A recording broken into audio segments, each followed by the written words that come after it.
Je ne sais toujours pas ce qui m'a vraiment poussé à accepter. C'était peut-être la façon dont Logan l'avait demandé, cet éclair de malice familier qui illuminait ses yeux, le même qu'il avait enfant, mais désormais aiguisé par l'âge adulte. Il n'y avait plus rien d'enfantin en lui.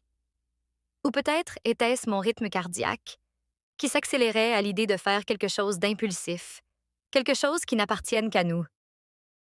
Un cinéma privé, maman. Juste nous, avait-il dit, souriant comme s'il connaissait déjà ma réponse. Tu ne peux pas regarder ce film autrement. Quand il a répété juste nous, sa voix a légèrement baissé, mais assez pour que les mots portent un poids qu'ils n'auraient pas dû avoir. Un poids que j'ai senti s'installer profondément dans mon âme. À notre arrivée, la nuit avait déjà enveloppé Asheville d'ombre. Le théâtre était caché derrière une vieille librairie indépendante du centre-ville, le genre d'endroit devant lequel on passerait une douzaine de fois sans réaliser ce qui se cache derrière. À l'intérieur, tout semblait suspendu dans le temps. Des rideaux de velours rouge sombre, des parquets en bois qui soupiraient sous nos pas, l'odeur réconfortante de vieilles pages mêlée à celle du popcorn chaud au beurre. Je me suis rendu compte alors de tout le temps qui s'était écoulé depuis la dernière fois où j'étais vraiment allée au cinéma. Pas en streaming, pas en regardant d'un œil distrait depuis le canapé, mais cette expérience intentionnelle et immersive. Logan m'a tenu la porte, sa main posée brièvement au bas de mon dos alors que j'entrais. Le contact était léger, presque distrait. Il aurait dû être insignifiant. Il ne l'a pas été. La salle elle-même était privée. Seulement 6 fauteuils en peluche disposés soigneusement devant un écran qui bourdonnait doucement, attendant patiemment dans l'obscurité. Pas de foule, pas de bruit. Juste une tranquille anticipation. J'ai réservé tout l'endroit pour la nuit, a-t-il dit avec désinvolture en enlevant sa veste. Je ne voulais pas de distraction. Je l'ai regardé, mon sourire incertain. Tu n'avais pas besoin de faire tout ça. Il s'est arrêté, s'est tourné vers moi et, pendant un moment, n'a rien dit. Je voulais le faire, a-t-il enfin répondu. Ce silence a duré plus longtemps qu'il n'aurait dû. Assez longtemps pour que je remarque sa présence au lieu de simplement l'écouter. Nous nous sommes assis proches, proches sans nous toucher, mais assez pour que je puisse percevoir sa chaleur, saisir le rythme subtil de sa respiration lorsqu'il se penchait pour murmurer quelque chose sur la scène d'ouverture. J'ai essayé de me concentrer sur le film. J'ai vraiment essayé, mais ma conscience revenait sans cesse vers lui. La trace légère de son parfum, le frôlement accidentel de son bras lorsqu'il bougeait, la façon dont sa bouche se courbait quand il souriait à une réplique que j'avais complètement manquée. Mon fils adulte. À un moment donné, il a ri doucement et, au lieu de regarder l'écran, je me suis tournée vers lui. La lumière vacillante traçait la ligne nette de son profil, capturant des traits que je voyais soudain différemment, attirant d'une manière qui m'a effrayée. Quand il a remarqué mon regard et a répondu au mien, son sourire s'est effacé lentement. Aucun de nous n'a détourné les yeux. Le film continuait de défiler, mais je n'aurais pu en citer un seul détail. Lorsque nous avons tous deux tendu la main vers le popcorn en même temps, nos doigts se sont rencontrés. Sa main ne s'est pas retirée tout de suite. La mienne non plus. Le lien a été bref, mais chargé, chaud, sans équivoque. Lorsqu'il s'est finalement écarté, il s'est raclé la gorge. Et pas parce que j'avais oublié à quel point cela m'avait manqué, a-t-il dit doucement. Juste nous, j'ai acquiescé, mon cœur battant trop fort. À moitié aussi, le silence qui a suivi était plus profond qu'avant, plus lourd. Un de ces silences qui disait tout ce que nous n'aurions pas dû dire à haute voix. Il a ouvert la bouche, puis s'est arrêté. J'ai attendu. Il a secoué la tête avec un rire étouffé. Peu importe, c'est stupide. Ça ne l'est pas, ai-je murmuré. Dis-le. Il a de nouveau rencontré mes yeux, et quelque chose de non dit est passé entre nous. Une douleur sans nom, une proximité que ni l'un ni l'autre n'avait l'intention de découvrir. La lumière tamisée de ce théâtre caché faisait paraître tout suspendu, irréel. J'ai compris alors que quelque chose entre nous avait commencé à changer, et qu'une fois commencé, on ne pouvait plus détourner le regard. Le film continuait derrière nous, des ombres oscillant sur les murs comme des échos de conversations que nous n'avions pas encore osé terminer. Mais la vraie histoire se déroulait dans l'espace silencieux entre nos sièges, Logan a bougé légèrement, comme pour essayer de s'installer, mais j'ai remarqué la tension dans ses épaules. Je l'ai remarqué refléter dans les miennes.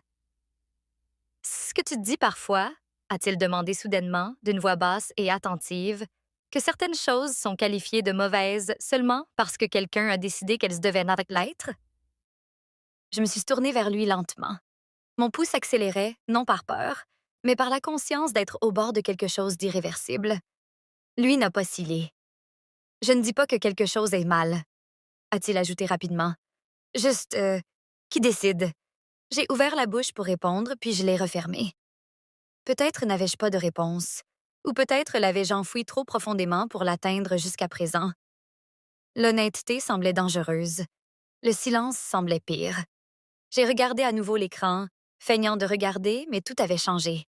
La pièce, l'air, nous. Les émotions ne demandent pas la permission, ai-je fini par dire. Elles se présentent, c'est tout. Il a expiré doucement, un son qui ressemblait à du soulagement. Puis il s'est penché plus près qu'avant. Son épaule a effleuré la mienne. Cette fois, aucun de nous ne s'est éloigné. J'ai ressenti sa chaleur, sa présence qui remplissait l'espace jusqu'à ce qu'il devienne difficile de se souvenir des règles selon lesquelles nous vivions autrefois. Je me demandais, a-t-il murmuré, si ce n'était que moi, si j'imaginais la façon dont tu ris quand tu es nerveuse ou comment tes mains tremblent quand tu retiens tes larmes. J'ai tressailli doucement. Tu ne l'imagines pas, ai-je dit à voix basse.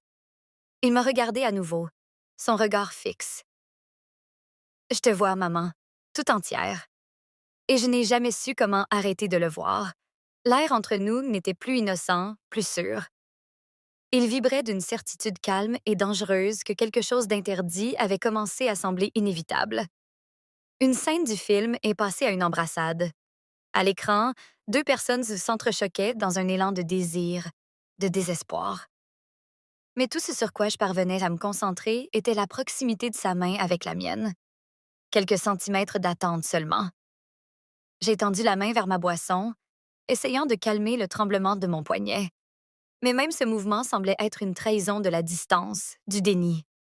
Puis il a avancé et a rencontré ma main. Une seule fois, juste assez.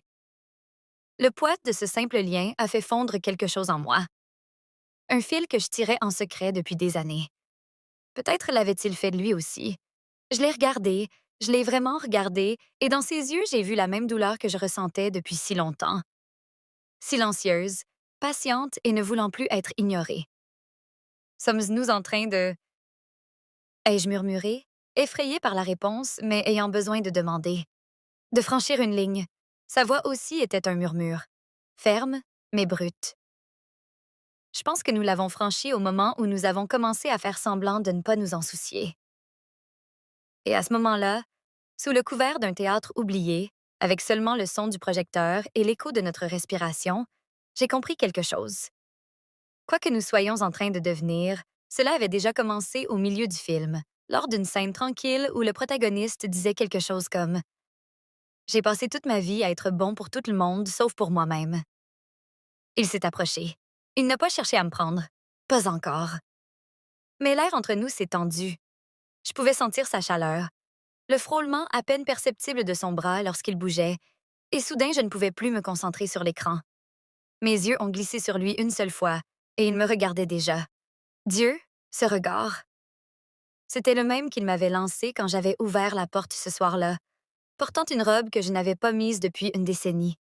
Quelque chose de trop serré, trop sombre, trop honnête. Il n'avait rien dit alors, il avait juste fixé un instant de trop. Je l'avais ignoré comme je le faisais toujours, comme je le devais. Mais ici, sous le scintillement de l'écran, les ombres adoucissaient tout, floutaient les lignes que nous continuions de tracer et de redessiner. Il a murmuré quelque chose, peut-être mon nom, ou juste une question que je n'arrivais pas à entendre. Je me suis rapprochée, lui demandant de répéter. Il ne l'a pas fait. Il s'est penché et a rencontré ma bouche avec la sienne. Aucun avertissement, aucune excuse. Sa main a trouvé le côté de mon visage, son pouce effleurant ma joue comme s'il avait besoin d'être sûr que j'étais réelle. Nous nous sommes rencontrés timidement au début, de façon douce et nous cherchant comme s'il ne savait pas si j'allais m'éloigner. mais je ne l'ai pas fait. Je ne me suis pas éloignée. Je lui ai répondu. Et à cet instant, quelque chose s'est brisé en moi. Pas de façon douloureuse, mais de cette façon haletante et terrifiante qui ressemble à une chute, à une reddition. J'avais passé des mois, peut-être des années, à enterrer cela, le recouvrant de sourires polis, de bavardages banals, de ce genre de distance qui trompe tout le monde sauf son propre cœur. Mais cela avait toujours été là, sous chaque regard prolongé, chaque étreinte trop longue, chaque secret partagé à voix basse après minuit. Ses doigts se sont entrelacés dans mes cheveux. Les miens se sont crispés sur le devant de son pull. L'écran continuait de vaciller au-dessus de nous, projetant des scènes de la vie de quelqu'un d'autre sur notre peau. Mais la nôtre était la seule histoire qui comptait désormais. Quand nous nous sommes finalement écartés, nous n'avons pas parlé. Nous avons juste repris notre souffle. Son front était appuyé contre le mien, sa respiration chaude et irrégulière. Et dans cet espace silencieux et suspendu, j'ai compris que je n'avais plus peur. Ni de ce que c'était, ni de ce que les gens diraient, ni même de ce que cela signifiait pour tout ce qui viendrait après. Je savais seulement que je ne voulais plus recommencer à faire semblant. Je ne voulais plus être bonne pour tout le monde, sauf pour moi-même. Pas quand je pouvais enfin goûter à ce que j'avais nié pendant si longtemps. Et je pense qu'à la façon dont il me regardait, les yeux écarquillés, étourdis, comme si un poids s'était levé pour lui aussi, je savais qu'il avait remarqué la même chose. Je n'ai pas retiré ma main. Pas au début. Ses doigts se reposaient légèrement contre les miens, sans se retirer ni presser, existant simplement là comme s'ils avaient toujours appartenu à cet endroit. Et pendant un moment, je l'ai permis. Je nous l'ai permis. J'ai permis nos silences entre nous de dire les choses que nous ne pouvions pas dire. Mais ensuite, j'ai expiré. Un long et lent relâchement d'air qui semblait résonner à l'intérieur du petit théâtre. L'enchantement s'est rompu, non par un mot, ni par un geste brusque, mais par ce simple relâchement, comme si ma forme physique s'était souvenue avant que mon cœur ne puisse rattraper le coup. J'ai tourné délicatement ma main sous la sienne et, au lieu de m'éloigner, j'ai fermé mes doigts si autour des siens. Une étreinte maternelle. J'avais tenu sa main ainsi 1000 fois auparavant, quand il était malade, effrayé, fatigué ou fier. Ce n'était pas nouveau. Pourtant, ça l'était, car nous savions tous deux que cela signifiait désormais quelque chose de plus, ou que cela aurait pu le signifier, si nous l'avions permis. J'ai regardé l'écran, où se déroulait une scène dramatique et larmoyante, mais elle semblait lointaine. La vraie histoire était celle derrière notre silence. Il s'est penché légèrement, juste assez pour que je puisse ressentir à nouveau la chaleur de son épaule et à murmurer « Je suis désolée ». Mon cœur a eu un soubresaut. Pourquoi? D'avoir rendu tout cela étrange, de t'avoir mise dans cette position. Je me suis tournée vers lui lentement. La lumière de l'écran peignait la moitié de son visage d'or, l'autre d'ombre. Sa mâchoire était tendue. Il ne me regardait pas. « Tu n'as rien rendu étrange », ai-je dit doucement. Sa bouche s'est courbée faiblement. « Allons, maman. Nous l'avons tous les deux ressenti. » J'ai acquiescé une fois. Oui, mais avoir une émotion ne signifie pas que nous devons y céder. Ses épaules se sont affaissées, non par défaite, mais par soulagement. Je ne veux pas perdre ce que nous avons. Je lui ai serré la main pour le rassurer. Tu ne le perdras pas. Une autre pause. Il m'a regardé, puis m'a vraiment regardé. Et la tension dans la pièce a commencé à changer. Toujours privée, toujours pleine de quelque chose de sans nom, mais plus douce à présent, comme si nous reprenions enfin notre souffle après l'avoir retenu trop longtemps. J'imagine que j'ai juste remarqué à quel point j'étais isolée. A-t-il confessé, sa voix à peine au-dessus d'un murmure.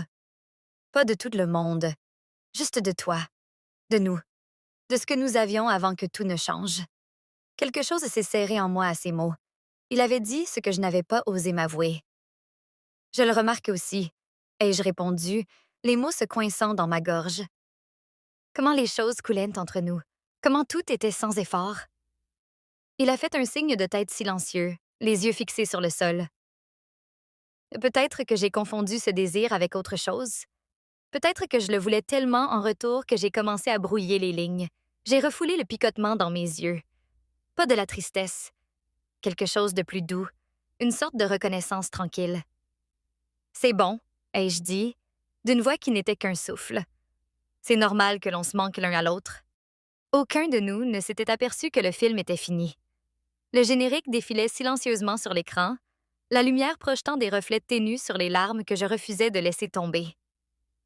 Il s'est levé le premier, me tendant la main. Je l'ai prise, non comme un symbole, non comme une déclaration, juste comme quelque chose de solide, un geste de quelque chose que nous n'avions finalement pas perdu. Dehors, l'air nocturne nous a accueillis d'une fraîche étreinte, emportant doucement le moment. Non pas effacé, mais rangé dans un endroit sûr, comme un souvenir, pas exposé, mais gardé précieusement. Le trajet en voiture vers la maison s'est fait sans parole, mais n'était pas vide.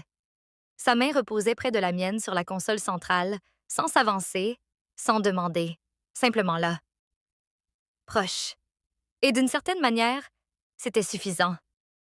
Le lendemain matin, tout semblait net et trop doré. La lumière du soleil traversait les persiennes, transformant la cuisine en une scène pour laquelle je n'étais pas prête. J'étais là à verser le café dans une tasse ébréchée, feignant que la chaleur calme le vide douloureux dans mon âme.